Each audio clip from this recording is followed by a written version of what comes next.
दोस्तों फिर से स्वागत है आपका एक और प्रैक्टिस सेट में। जैसा कि आपको पता ही चला होगा कि एनटीपीसी के एग्ज़ाम्स चल रहे हैं अभी, तो उसी के बेसिस पे ये क्विज बनाई गई है प्रीवियस ईयर्स की। इसमें टोटल 10 क्वेश्चन है, जिसमें कि टोटल के टोटल प्रीवियस ईयर क्वेश्चन है। तो चलिए देखते हैं पहला क्वेश्चन। निम्नलिखित में से किस अंग को रक्त शोधन संयंत्र कहा जाता है? तो किसको कहा जाता है? ये गुर्दे जो होते हैं वो हमारे रक्त को शुद्ध करते हैं, तो इसका आंसर हो जाएगा हमारा गुर्दे। अगला क्वेश्चन देखते हैं। मानव शरीर में लाल रक्त कणिकाओं का निर्माण कहाँ होता है? तो कहाँ होता है? जो हमारी हड्डियाँ होती हैं उनमें, हड्डियों में अस्थि मज्जा होती है, तो अस्थि मज्जा में हमारी लाल रुधिर कणिकाओं का निर्माण होता है। ठीक है। इसके बाद अगला क्वेश्चन देखेंगे, थर्ड। विटामिन डी की कमी से कौन सा रोग होता है? तो विटामिन डी की कमी से कौन सा कौन होता है? रिक्टस रोग विटामिन डी की कमी से होता है। जबकि स्कर्वी रोग जो होता है वो बताइए किससे होता है? स्कर्वी विटामिन सी की कमी से होता है। बेरी विटामिन बी की कमी से होता है।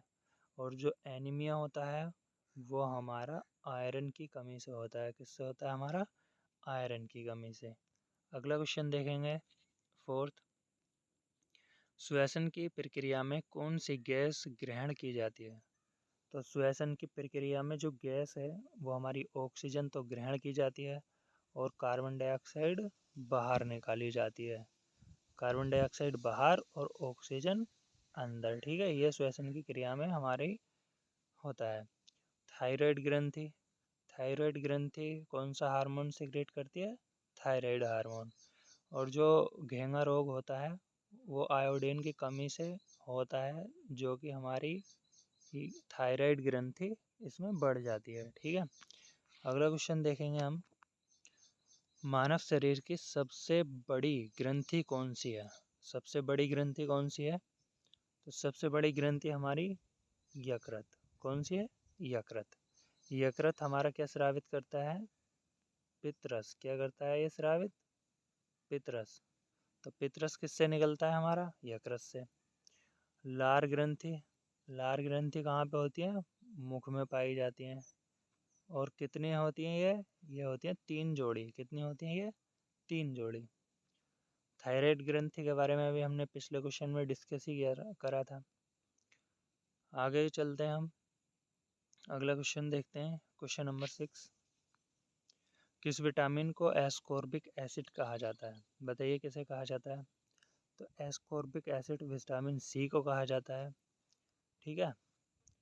विटामिन बी का नाम होता है थायमिन, या B1 का लिखो। B1 का नाम क्या होता है हमारा? थायमीन। क्या होता है भैया? थायमीन। ठीक है।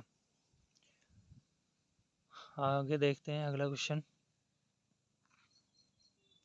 मानव शरीर में इंसुलिन का स्रावण कहाँ होता है?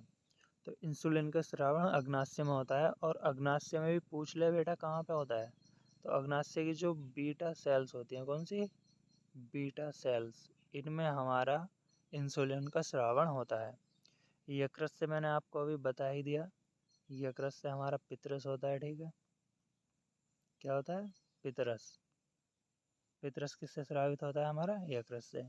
और जो पीलिया होती है भैया, पीलिया को हमारा आरबीसी का कब्रिस्तान कहा जाता है। आरबीसी का कब्रिस्तान।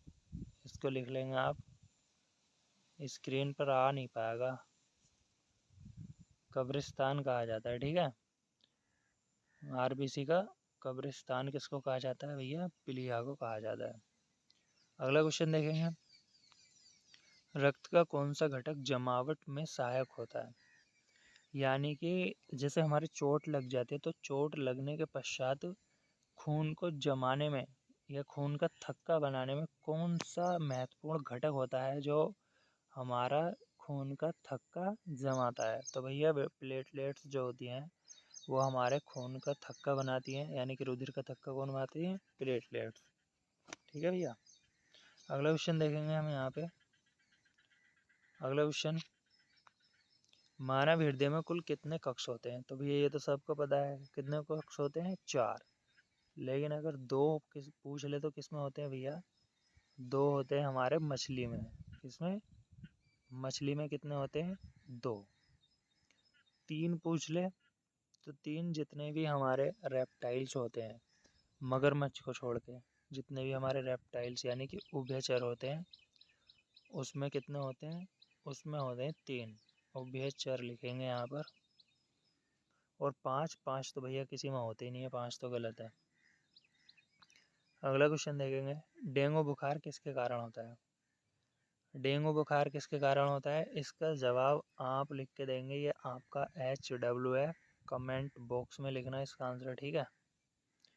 कमेंट बॉक्स में इसका आंसर करना, ये आपका आज का HW। अगर प्रैक्टिस सेट अच्छा लगा हो तो भाई चैनल को सब्सक्राइब कर लो।